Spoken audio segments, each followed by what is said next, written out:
Good morning, everyone. Thank you for coming to this meeting of the Arnold Pfeffer Center for Neuropsychoanalysis. I'm Maggie Zellner. I'm the director of the Neuropsychoanalysis Foundation. We're the sort of funding entity of the Pfeffer Center.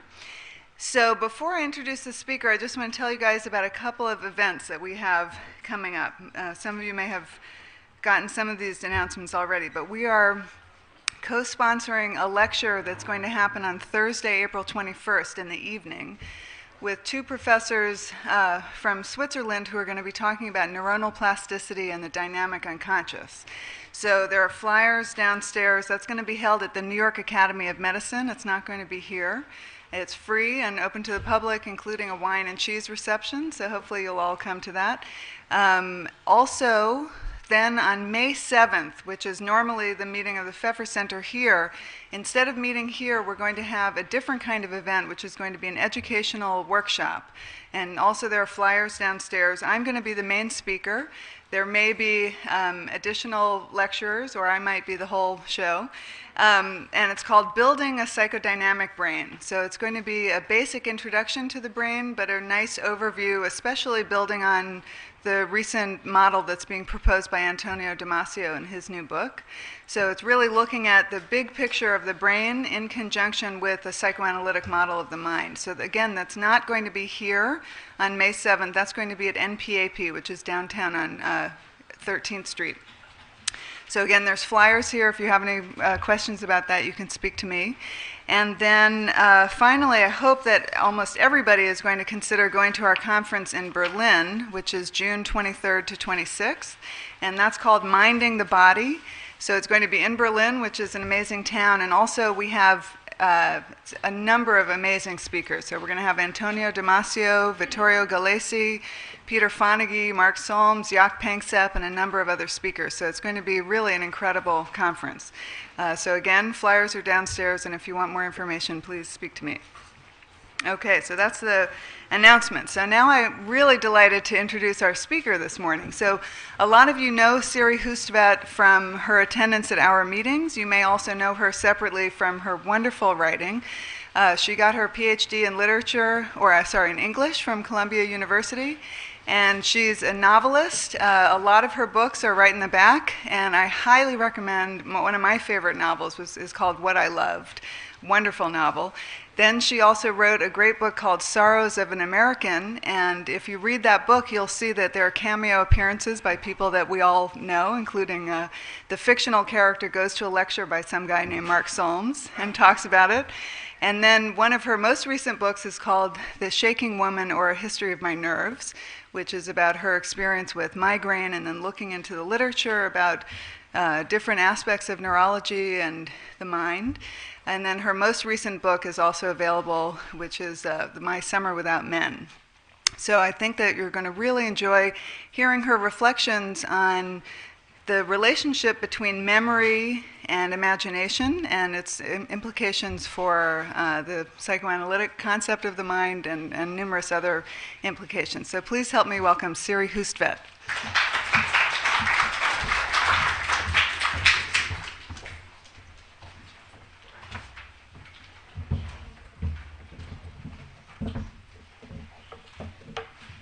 Thank you. This is a really low-tech thing. It's just me and the paper. But before I start, I just want to say I am, of course, a novelist and an essayist, not a neuroscientist or a psychoanalyst. I have, however, had a deep fascination for both fields for a long time. I first read Sigmund Freud when I was in high school, and I found him very difficult. But I doggedly continued reading him and other psychoanalysts, especially the English Object Relations School, and over time, the language of psychoanalysis became familiar to me. I also had a layperson's interest in neurology, no doubt because I had migraines since I was a child, and would read books about neurological illnesses now and again. But about 10 years ago, I felt a genuine tug toward neurobiology and began to study. When I think back now on my attempts to decipher the science papers I read and the textbook I bought, the principles of neuroscience being one of them. I realized how completely unprepared I was for the task. And yet I did not stop, and again over time the fog began to rise, and I understood what I was reading. These lectures and the discussion group I attended, led by the late Mortimer Ostow and Jaak Panksepp, were enormously helpful to me. Not only because they offered clarification on mystifying questions, but because I began to understand how deeply a dialogue between disciplines depends on sharing a language. What Jürgen Habermas calls communicative discourse relies on comprehending another person's vocabulary. Over and over again, I have seen people talk past each other in this room and elsewhere. To some degree, it can't be helped. Expert cultures refine themselves into oblivion. This is as true of post-structuralist theoretical discourses in the humanities as it is of the sciences. Being an outsider has disadvantages. I am unaffiliated with any institution that would stamp me with the impressive credentials other speakers offer up as proof of their years of toil, their grants and postdocs and research centers and honors and generally auspicious status. Being an outsider has its advantages as well, however. In my case, there is no question of advancement inside an institution. My motive is curiosity and nothing else, an abiding curiosity about what it means to be human. And as an outsider, a kind of roaming intellectual, I do not feel bound by the conventional forms that dictate these kinds of presentations. I have no PowerPoint today, no pictures to show you. I have used PowerPoint before, but always for lectures on art, when seeing the image seems necessary, and even then, I have often shown far fewer pictures than most speakers. While some talks gain immeasurably from images, I don't think mine would be particularly enhanced by showing you a drawing of Vico or a photo of Freud. We have Freud here, anyway. There. Also, I am not going to tell you what I have to say, then say it, and then summarize what I have said. Although an abstract appeared on the flyer and will be printed when this paper is published in Neuropsychoanalysis, along with key words, it is an essay, which, as you know, is derived from the French word essayer, to try. Its meanings are intended to accumulate rather than fix themselves in reductive definitions.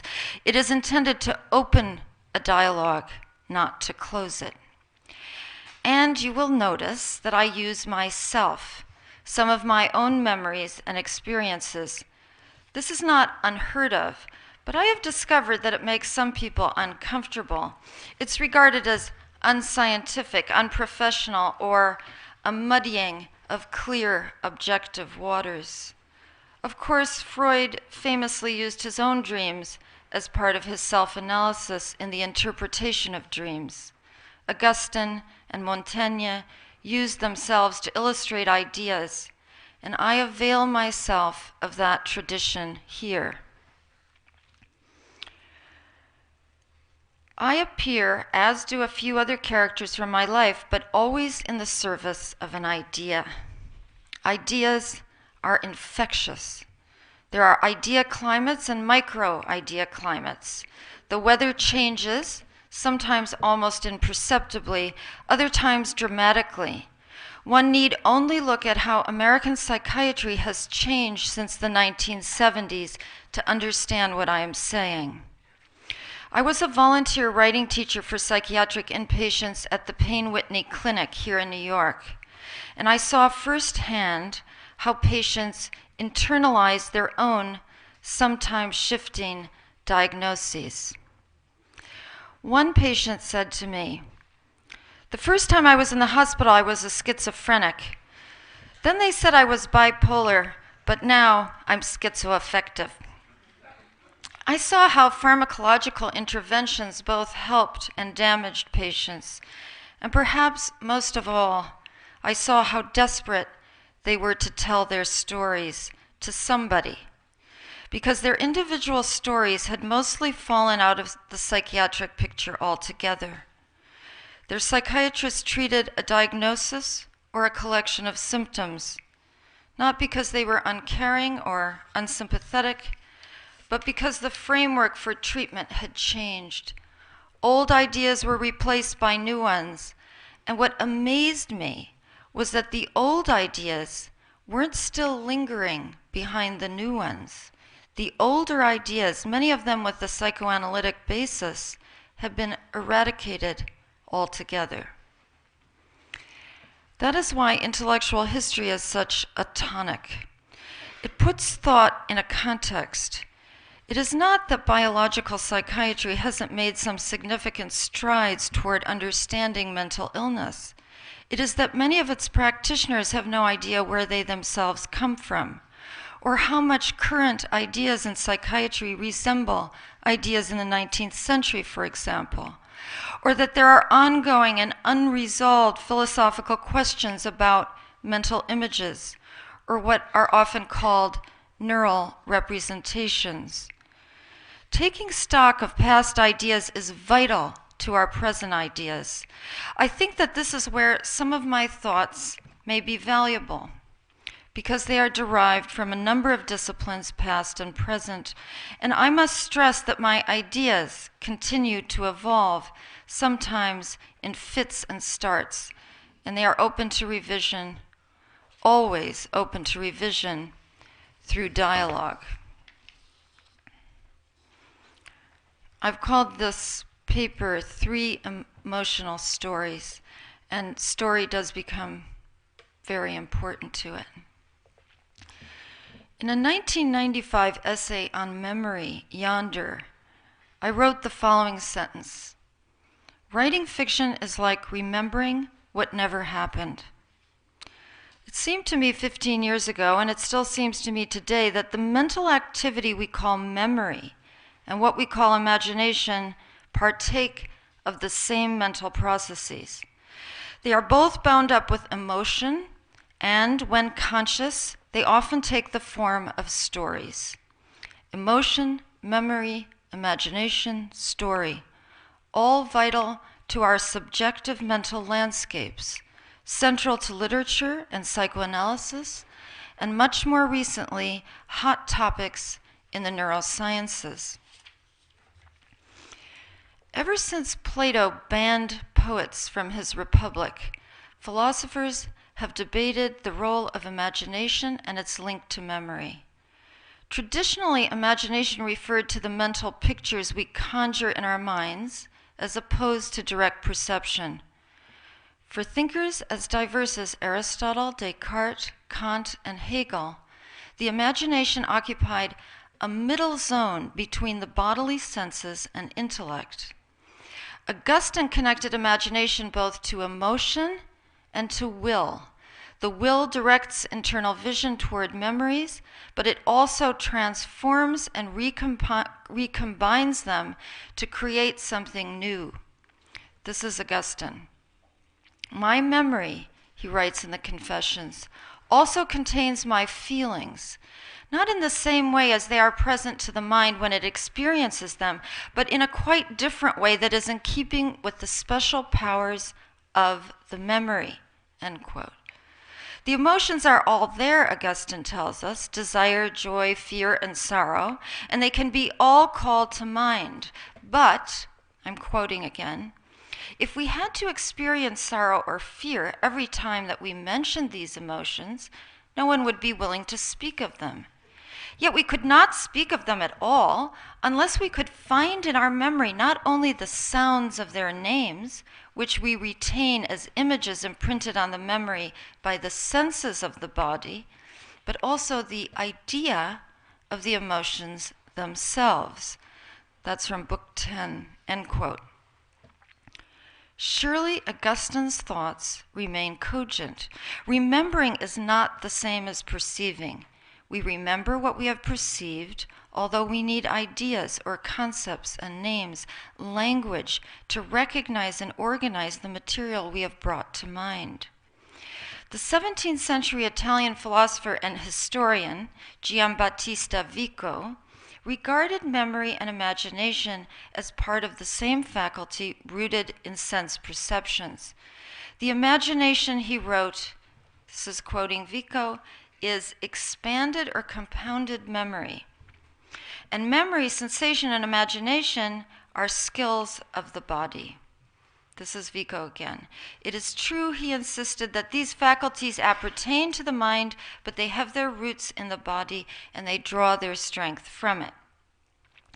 Vico's comment is startlingly like the phenomenology of the 20th century French philosopher Maurice Merleau-Ponty, 1908-1961, who understood imagination as an embodied reality, dependent on sensory perceptions, but which nevertheless allows us entrance into possible, even fictive spaces, potential space. D.W. Winnicott used the same term in relation to his thoughts on play and culture. Unlike other animals, human beings are able to inhabit fictional worlds, to turn away from the phenomenal present and imagine ourselves elsewhere.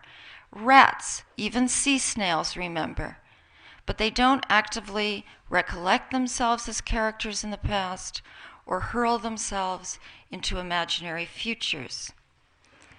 How do we conceive of the imagination now? From Galen in the 2nd century to Descartes and his pineal gland, where he located fantaisie, or the imagination, in the 17th. It is not true, by the way. Many neuroscientists said it was intellect in the pineal gland, but it was fantaisie, imagination. To phrenology in the 19th and Freud's abandoned project near the dawn of the 20th, thinkers have sought the anatomical sites of mental functions. We have not resolved the mystery of the mind's eye, or what is now framed as a brain-mind problem. Terms such as neural representations, correlates, and substrates for psychological phenomena do not close the explanatory gap. They reveal it. There is a vast literature on this, and the debates are ferocious. A solution does not seem imminent. Suffice it to say that our inner subjective experience of mental images, thoughts, memories, and fantasies bears no resemblance to the objective realities of brain regions, synaptic connections, neurochemicals, and hormones, however closely they are connected. I am not going to solve the psyche-soma problem here, but I can put some pressure on that old sentence of mine: writing fiction is like remembering what never happened. Or to rephrase it, how are remembering and imagining the same, and how are they different? The novelist, the psychoanalyst, and the neuroscientist inevitably regard memory and imagination from different perspectives. For the novelist, the story does all the work. When I am writing fiction, I am concerned with what feels right and feels wrong.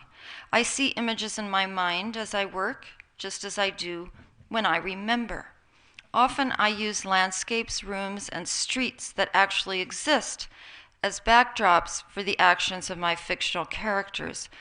I am directed by the story, by the creation of a narrative that resonates for me as emotionally rather than literally true. The novel develops an internal logic of its own, guided by my feelings. For the analyst, a patient's personal memories are crucial, but so are fantasies and dreams. They exist within the dialogical atmosphere of the analytic room and the abstract conceptual framework the psychoanalyst brings to his work. When listening to a patient's memory, a psychoanalyst would keep in mind Freud's idea of Nachträglichkeit, what James Strachey translated as deferred action.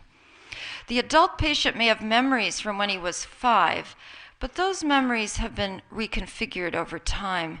The analyst would be alert to repetitive themes and defenses in his patient's speech, but also voice cadences, hesitations, and, if his patient is looking at him, the motions and gestures of a body. What is created between analyst and patient is not necessarily a story that represents historical fact, but one that reconstructs a past into a narrative that makes sense of troubling emotions and neuroses. For patient and doctor, as for the novelist, the narrative must also be felt. It must resonate bodily as emotionally true. The neuroscientist is trained to conceive of subjective memory and creative acts through objective categories, which she hopes will unveil the neurobiological realities of a self that both remembers and imagines. Following Endel Tulving and others, she will probably divide memory into 3 categories. 1. Episodic memories, conscious personal recollections that can be localized to a specific place and time. 2. Semantic memories, impersonal recall of information, such as cats have fur, Kierkegaard wrote under pseudonyms, and innumerable other bits of knowledge like that. And number 3, procedural memories, unconscious learned abilities, riding a bike, reaching for a glass, typing. As a memory researcher, she would be aware of Joseph Ledoux's work on the enduring synaptic connections formed by emotion and memory, fear in particular.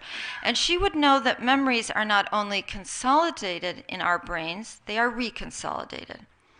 Although it is unlikely that our neuroscientist has read Freud carefully, she would unwittingly agree with him that there is no original true memory. Autobiographical memories are subject to change.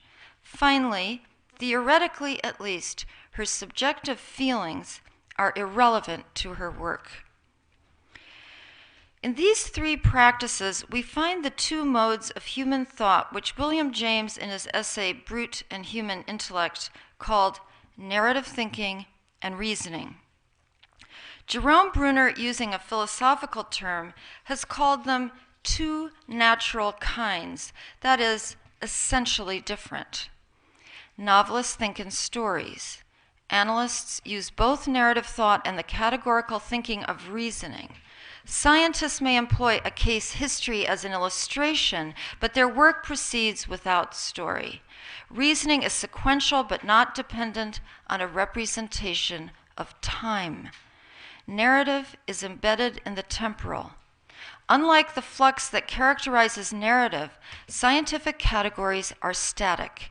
Memory and imagination have to be approached from a third-person perspective and placed in a broader taxonomy. In the reasoning mode, definitions become all important and therefore a frequent battleground. First-person experience is vital to narrative because there is always an agent whose subjectivity and intentionality are part of the story's movement, narrated from one perspective or another. In science, the subject is nameless and normative. What is the third-person point of view? Scientists cannot jump out of themselves and become God any more than the rest of us can. Through a largely unexamined agreement about what Thomas Kuhn, in The Structure of Scientific Revolutions, calls a paradigm, the bottom line of accepted theory, which changes over time, often in great convulsions, and an explicit consensus about methodology, scientists aim to avoid subjective bias. The Freudian idea of the neutral analyst is a direct importation from the natural sciences. The omniscient narrator in some novels plays this role as he looks down from on high at his characters and their follies. But we readers know that, clever as he may be, Henry Fielding's narrator in Tom Jones is not God. Indeed, the cool, eyeless voice of nearly all academic writing adopts the pose of the third person. There is an author or authors, but they vanish as persons from the text. Still, as Kuhn argues in his book, there is no such thing as perceptual neutrality. The histories of science, psychoanalysis, and of course the novel make this abundantly clear. The truth does not impede their either discovery or innovation. This is very important. It merely qualifies epistemology. As Augustine points out, if we didn't have names and ideas for things, we couldn't speak of them at all. Both the reasoning and narrative modes of thought create linguistic representations.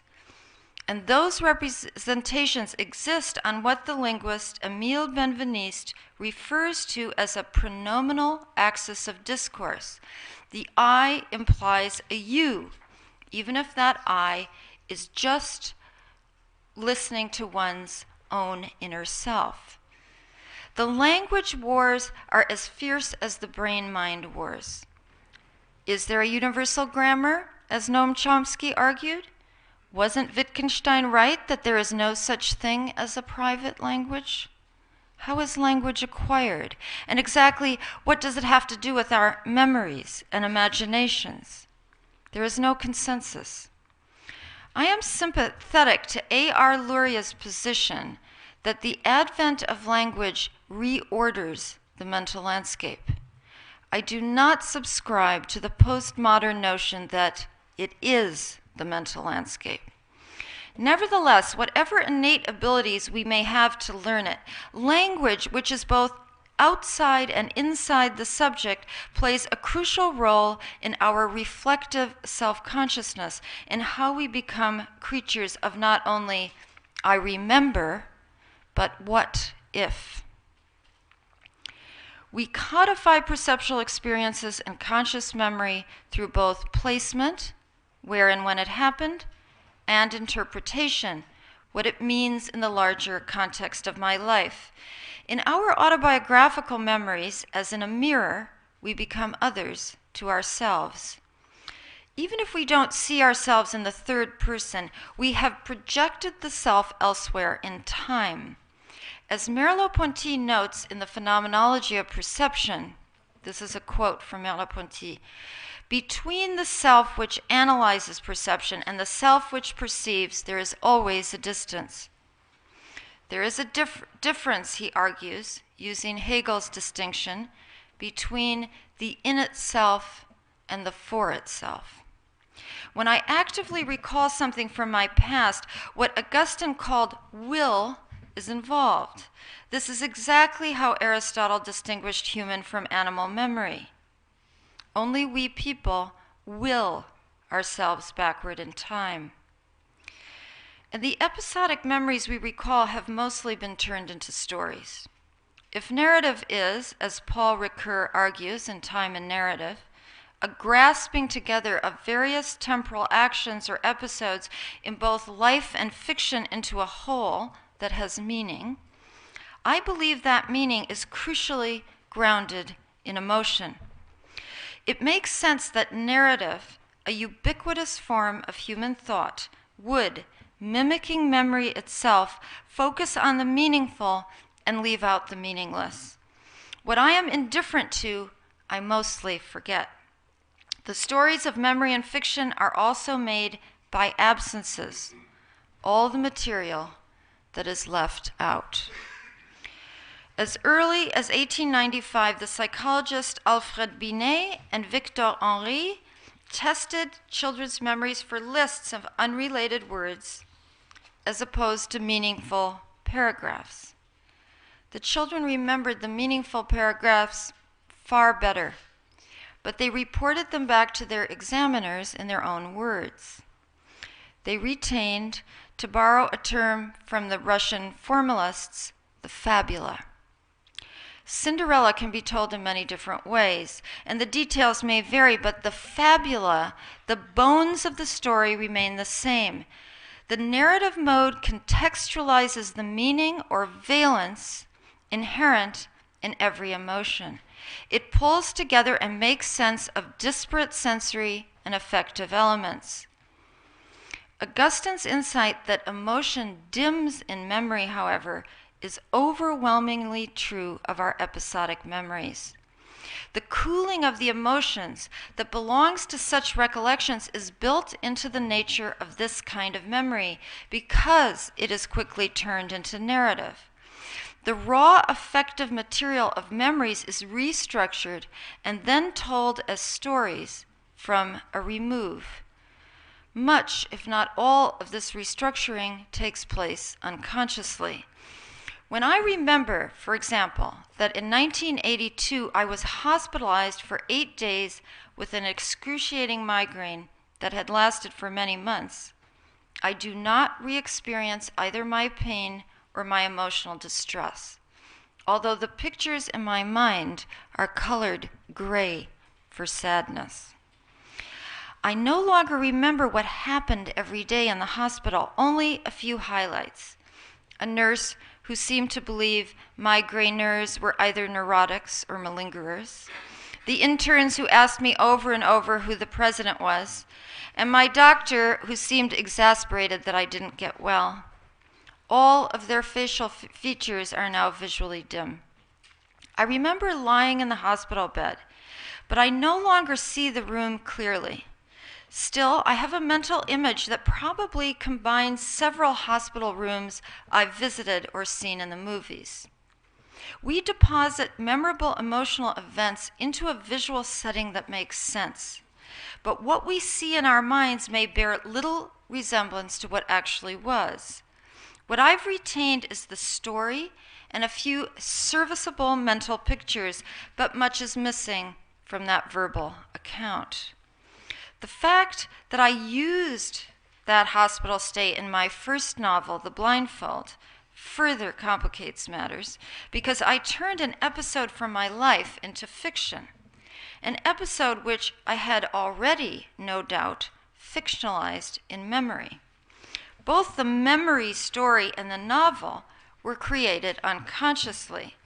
Furthermore, I don't truly recall my 27-year-old self. Too much time has intervened. I can easily shift the scene and see myself in the third person, a wan, blonde young woman pumped full of Thorazine, staring at the ceiling. The hospital chapter of The Blindfold was turned into a movie, La Chambre des Magiciens, by the French filmmaker Claude Miller. My experiences in Mount Sinai in 1982 generated 3 stories with the same fabula. My own narrative memory of an actual event, my character's story in the novel based on that event, and my character's story in the film, embodied by the actress Anne Brochet. Each one is different, and each one is constructed as a narrative, which partakes of the imaginary, the fictionalizing processes inherent to memories that are reflectively self-conscious. Neuroscience research on the imagination is limited. However, a 2007 paper on patients with bilateral hippocampal lesions found they suffered from impaired imaginations as well as memories. A paper that same year by the same team in the Journal of Neuroscience, it's Hustvedt et al. So if you want to find this, in the Journal of Neuroscience. The paper is called Using Imagination to Understand the Neural Basis of Episodic Memory, based on fMRI scans. And they conclude, we have demonstrated that a distributed brain network, including the hippocampus, is recruited during both episodic memory recall and the visualization of fictitious experiences. End quote. The activated part of the brain is a large cortical network, which has been implicated in high-level cognitive functions, not only episodic memory, but future thinking, spatial navigation, what's called theory of mind, how we read the minds of others, and the default network. Probably everybody knows it's a really ugly name, but the default network is what happens when you're not doing anything, you're just fantasizing. It's clearly a behaviorist name, because the idea that reverie is an inactive state is where it comes from, and scientists were very surprised to find out that actually when we're daydreaming, our minds are extremely active. Okay, so it's a big area. The participants were given 3 tasks that fell under the rubrics: recall, recreate, and imagine. Notably, they were asked to keep all of these scenarios emotionally neutral. The authors divided episodic memory into what they called conceptual components, among them a sense of subjective time, narrative structure, and self-processing. Although I enthusiastically endorse such research and believe episodic memory and imagination are fundamentally connected, I would like to focus on just one of their components, self-processing. The authors hypothesize that there will be less self-processing in imaginary, other-oriented scenarios than in autobiographical ones. A reasonable thought, until one asks oneself exactly what self-processing is. How exactly does an imaginary story I am generating about you or her or him not involve me? Aren't all of these narratives recalled, recreated, or imagined related to myself, a part of my subjective experience? Furthermore, aren't these narratives represented, at least in part, in language, and so necessarily located on the axis of discourse? There is no pronominal I without a you. When I think of you, are you not part of me? What is being processed here? Shouldn't neuroscience look to other disciplines to refine this vague idea, self-processing? Isn't phenomenology's concept of an embodied self useful in this regard? And what about psychoanalytic theory with its internal objects, transference and countertransference? Even with a cooling effect, can episodic memory and imagination really be entirely divorced from emotion? In a 2009 comprehensive review of neuroimaging studies on self-processing versus other processing in Psychological Review, Dorothy LeGrand and Perrine Ruby state, this is a quote, "The authors of the aforementioned studies hypothesized that a given cerebral substrate should be systematically more activated for the self than for the non-self. Our review demonstrates that the cerebral network they identified does not exhibit such a functional profile. I politely suggest that many of the researchers reviewed by LeGrand and Ruby have lost themselves in the philosophical wilderness of selfhood. At the explicit representational level of episodic and imaginative narration, a distinction between self and other processing strikes me as entirely artificial." In a fascinating, as yet unpublished paper, Bodily Self, an Implicit Knowledge of What is Explicitly Unknown, Frasinetti, Ferri, Meini, and Gallese conducted 2 experiments to untangle the following question. Some of you were here when Vittorio Gallese showed us this study. It's extremely interesting. Okay, this is what they're telling us that they want. We directly compared implicit and explicit knowledge of bodily self to test the hypothesis that bodily self-advantage, i.e., facilitation in discriminating self compared to other people's body effectors. I love that word, hands and feet. That's your body effectors. Probably everybody knows that, but I just found this kind of wonderful. Body effectors is the expression of an implicit body knowledge. Okay, so here's the experiment. I actually had to email Vittorio Gallese to find out exactly what they did. In the first experiment, the subject was confronted with 3 photographs, one on top of the other, of their own and other people's hands and feet, as well as objects belonging to herself or others, mobile phones and shoes. They were asked to match the lower or upper image to the center target photograph, right? A simple matching task. In this task, a distinct self-advantage showed itself. In other words, people were considerably better at matching their own body parts than matching other people's. But they weren't asked to identify the parts as their own. They were just doing a simple matching job. No such advantage was present with the objects. In the second experiment, there was no target image, just an empty white box in the center. This time, the subject was asked which of the 2 remaining images was his or her own hand, foot, mobile phone, or shoe. Not only was there no self-advantage in this case, there was a self-disadvantage in recognizing one's own body parts, one that was not seen in the recognition of one's own objects.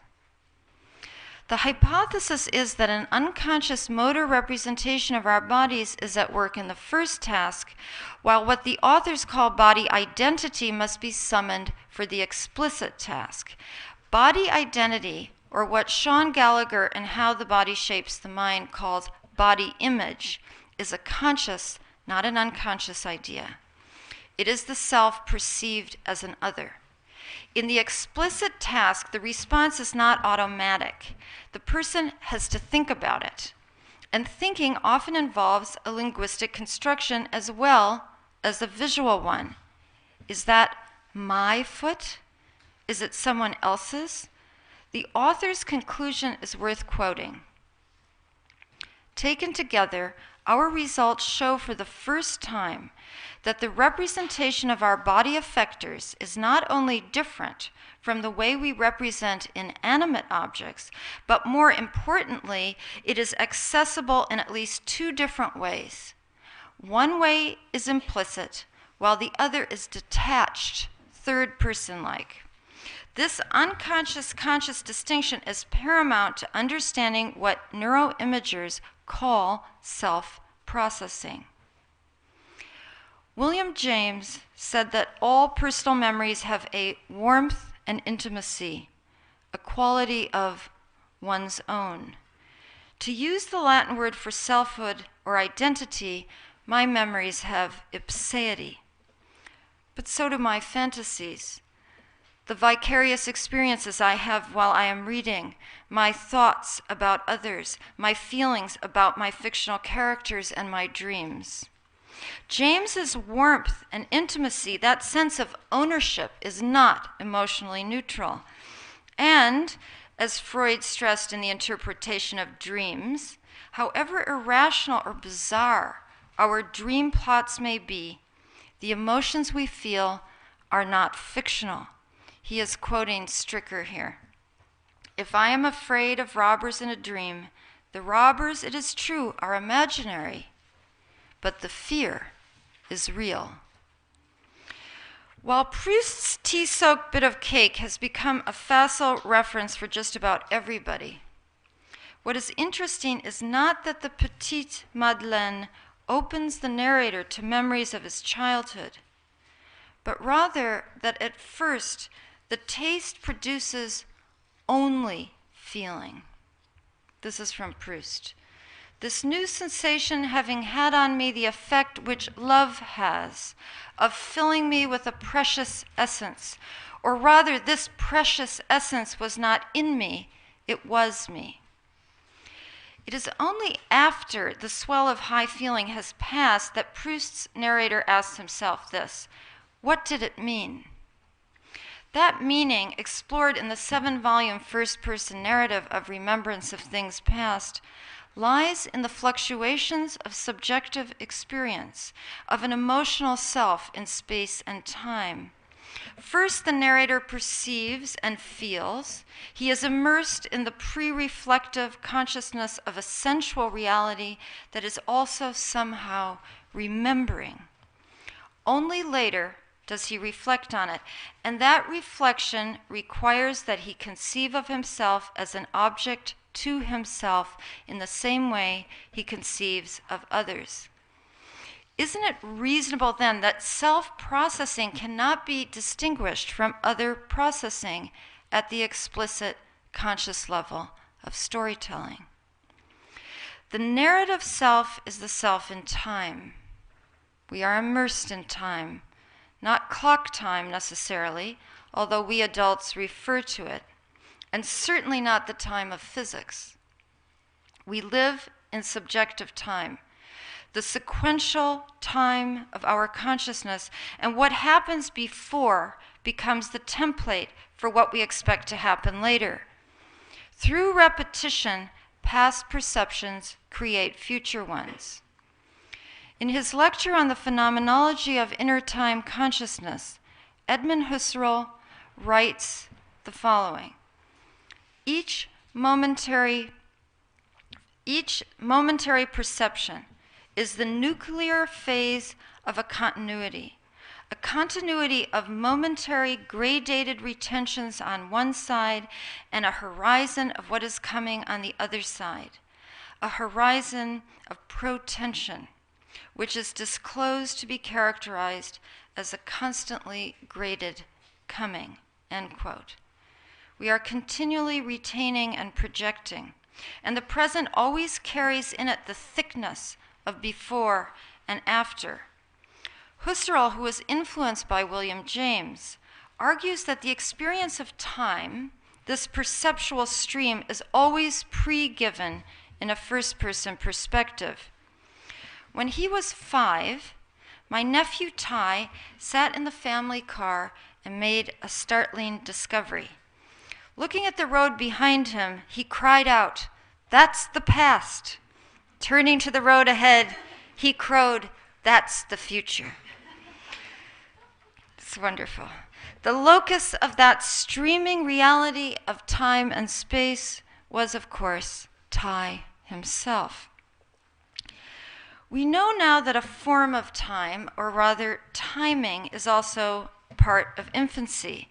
Psychoanalysis, attachment studies, and infant researchers such as Daniel Stern have been vital to our notation of what might be called the intersubjective music of early life, the pre-verbal melodies of the first human interactions.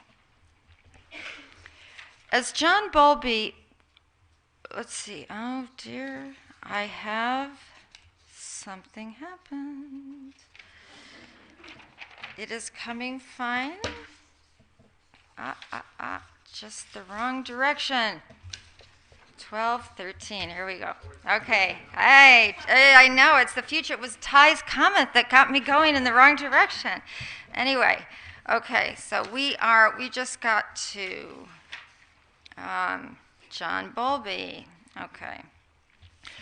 As John Bowlby postulated, these rhythms of attachment are crucial to affect regulation later in life.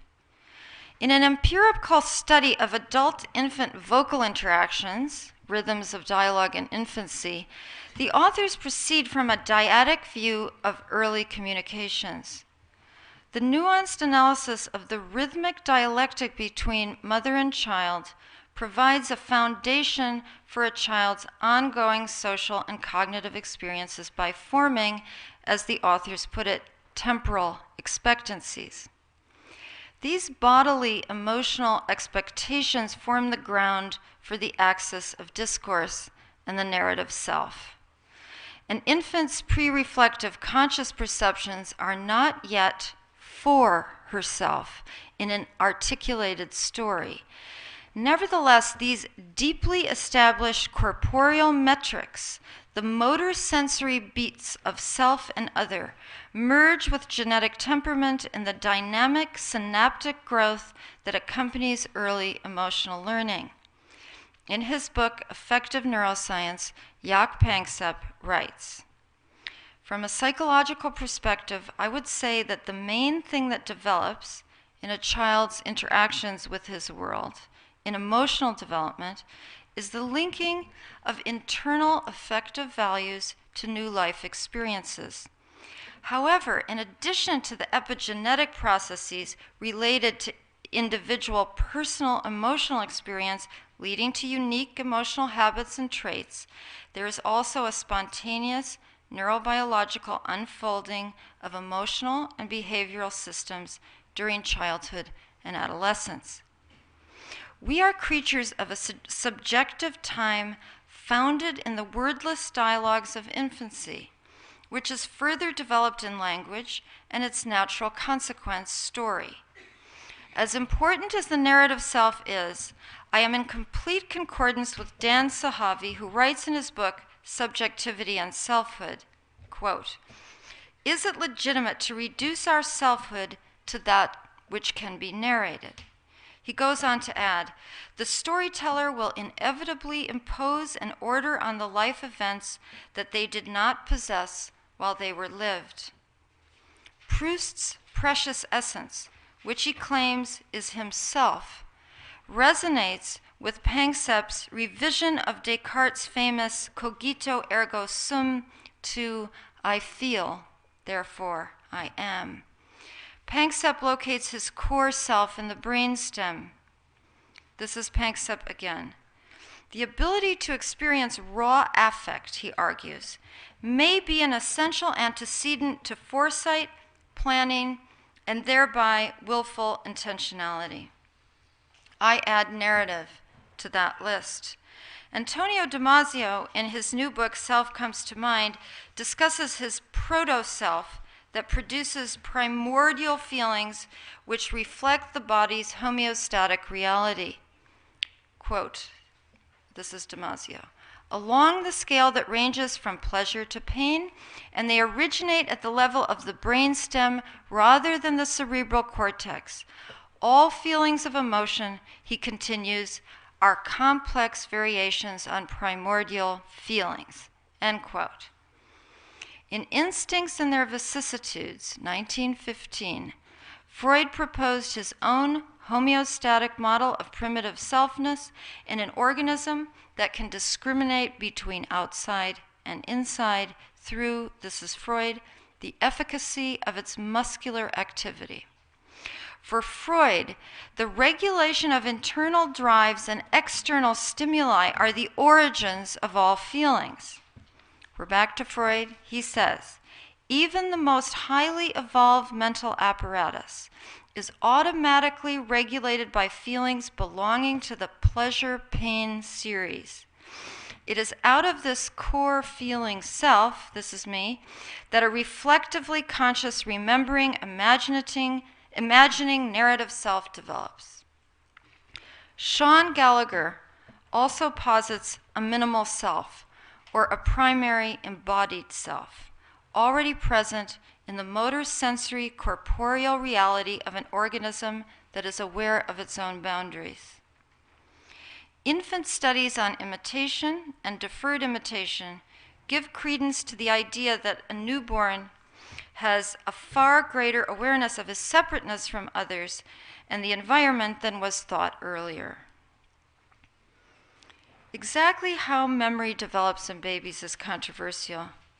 What effects do an immature hippocampus and forebrain and incomplete myelination have on that development?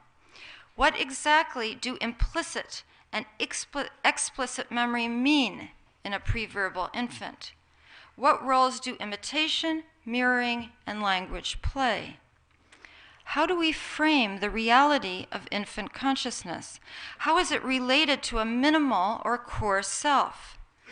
When does in itself become for itself? What is the neurophysiology of time perception, and how does it develop? All of these questions remain unanswered. Narratives from the Crib, edited by Catherine Nelson, focuses on the monologues of Emily Oster, taped before she went to sleep between the ages of 21 and 36 months. These soliloquies are remarkable illustrations of what Vygotsky called private speech, the stage before inner speech takes over. We witness the chattering play-by-play announcer who has not yet gone underground. Here is a monologue from when Emily was 20 months old. She is talking to her doll. I have truncated it just a little bit. It reads like a poem. Baby no in night 'cause baby crying.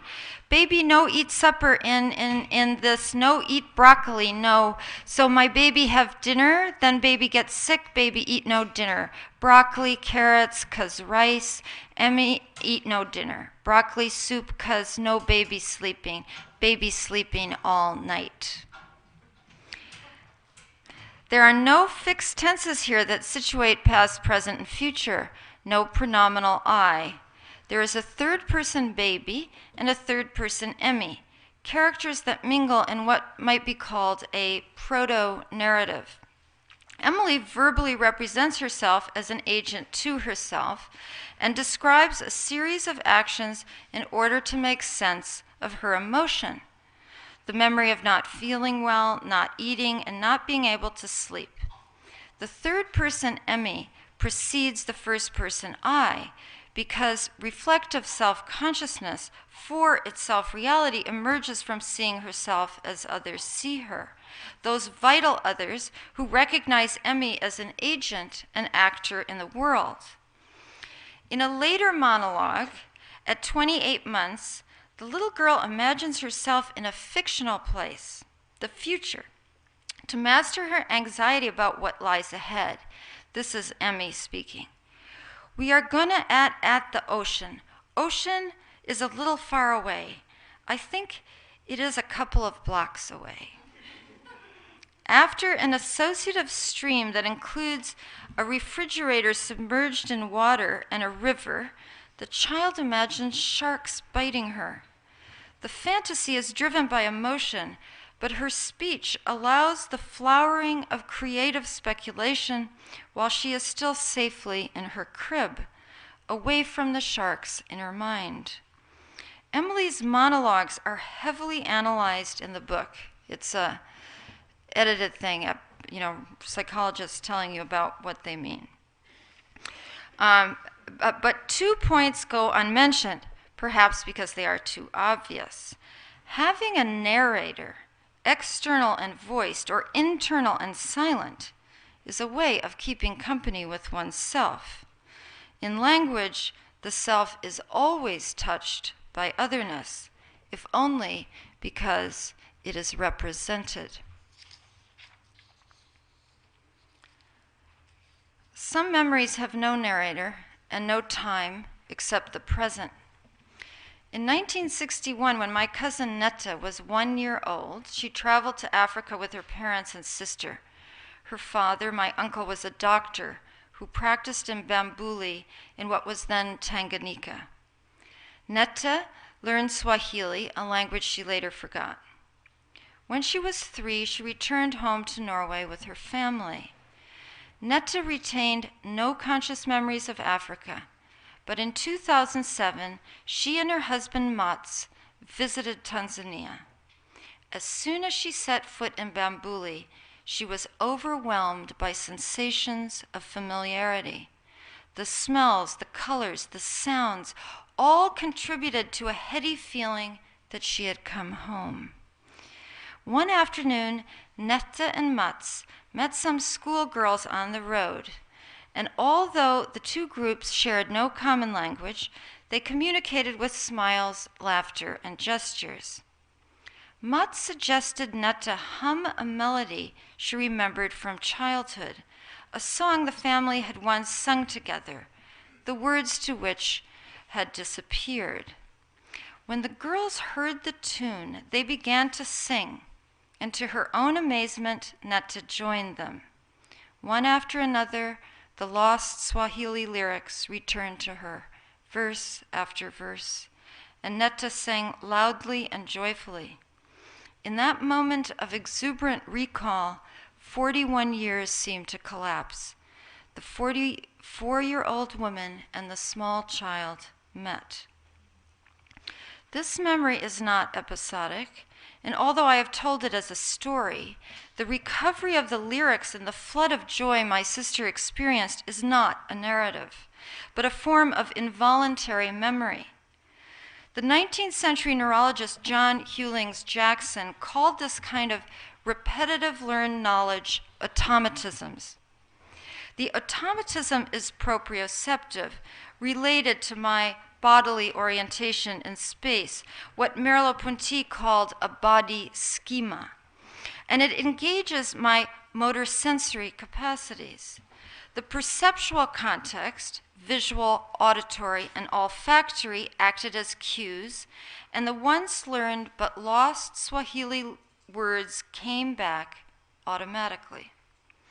Netta's eruption of memory, accompanied by a flood of joy, has meaning in itself.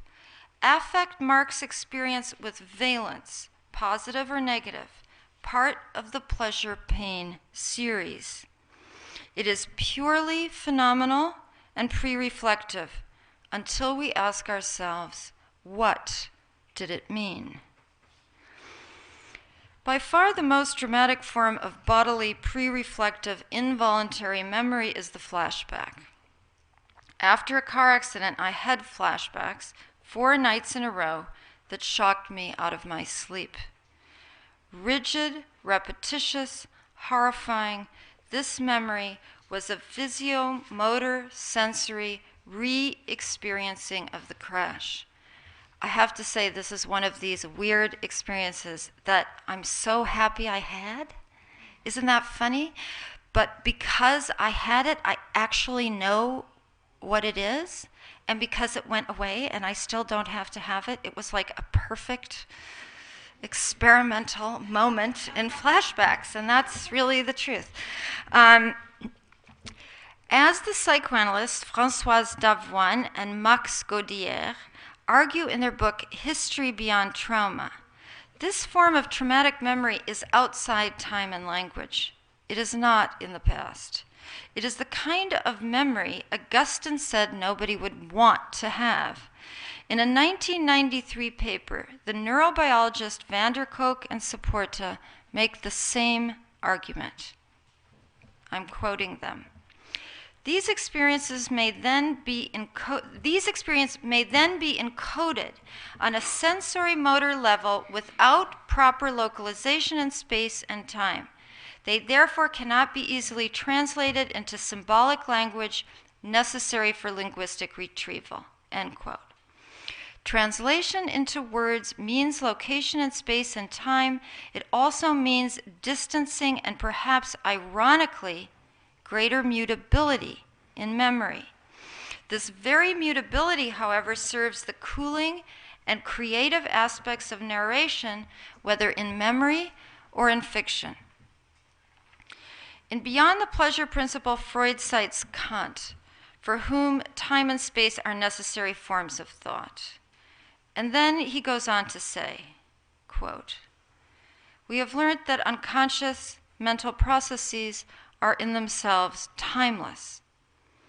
This means, in the first place, that they are not ordered temporally, that time does not change them in any way, and that the idea of time cannot be applied to them," end quote. Unlike secondary process, what Freud called primary process does not distinguish past, present, and future.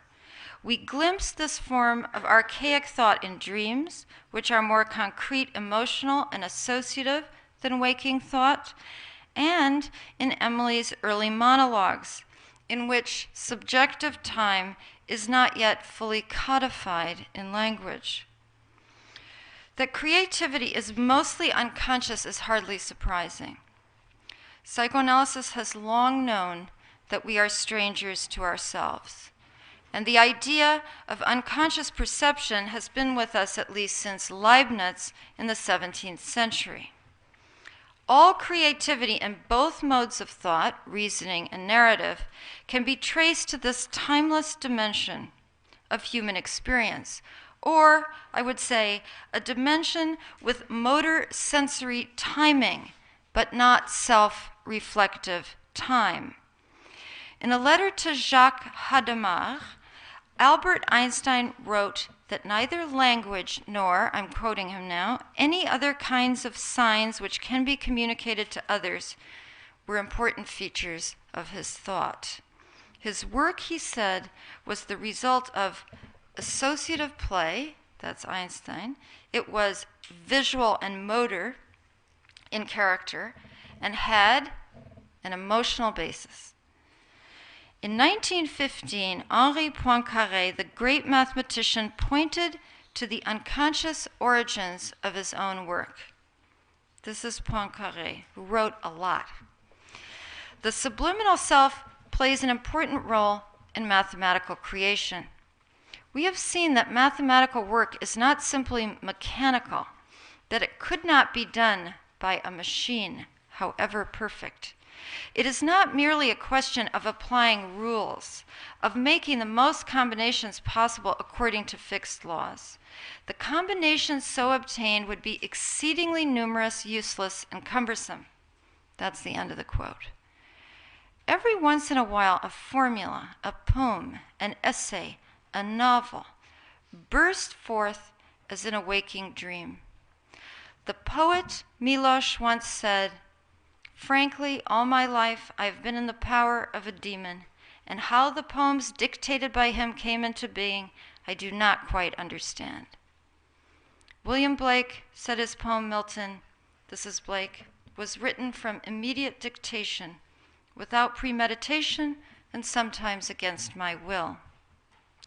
Nietzsche described thoughts that came to him like bolts of lightning. I never had any choice about it. The last pages of my novel, The Sorrows of an American, were written in a trance. They seemed to write themselves. Such revelations may well be based on years of laborious living, reading, learning, and cogitating, but they come as revelations nevertheless. A retreat to 19th century science is needed to frame this creative phenomenon. F.W.H. Myers was a renowned psychical researcher and a friend of William James. Freud also knew about his work, who is now mostly forgotten. His magnum opus was called Human Personality and Its Survival of Bodily Death. Thank you, Paul. A title which no doubt hastened his oblivion. Still, he was a sophisticated thinker who applied the idea of automatisms to creativity.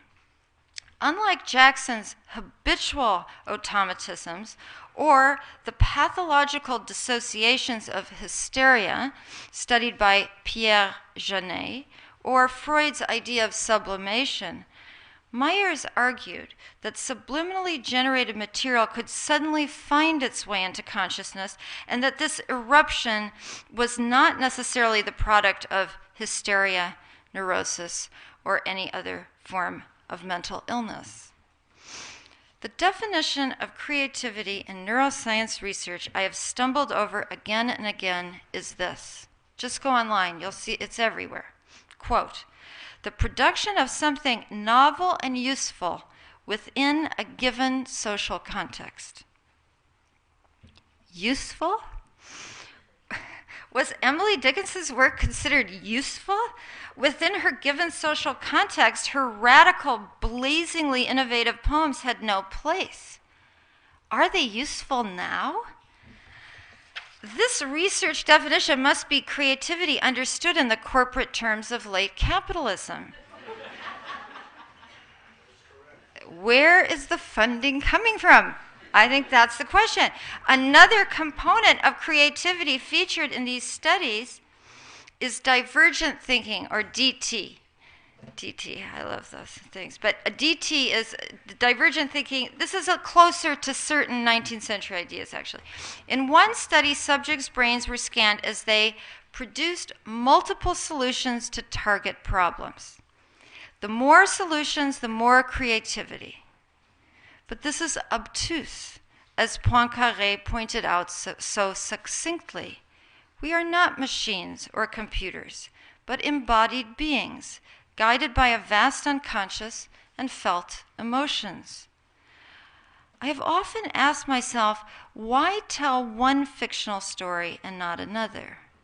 Theoretically, a novelist can write about anything, but she doesn't. It is as if the fabula is already there waiting and must be laboriously unearthed or suddenly unleashed from memory.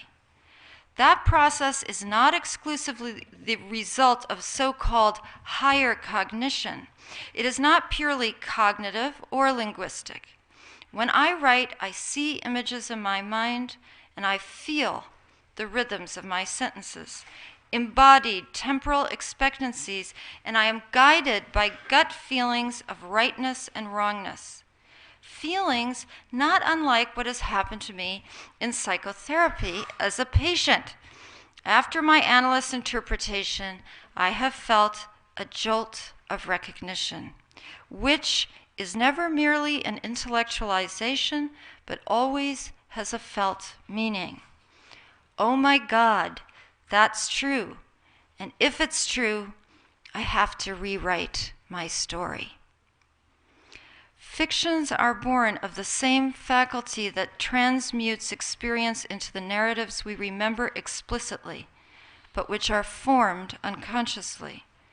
Like episodic memories and dreams, fiction reinvents deeply emotional material into meaningful stories, even though in the novel, characters and plots aren't necessarily anchored in actual events. And we do not have to be Cartesian dualists to think of the imagination as a bridge between a timeless core sensorimotor affective self and the fully self-conscious reasoning and or narrating linguistic cultural self, rooted in the subjective, intersubjective realities of time and space. Writing fiction, creating an imaginary world, is, it seems, rather like remembering what never happened. Thank you.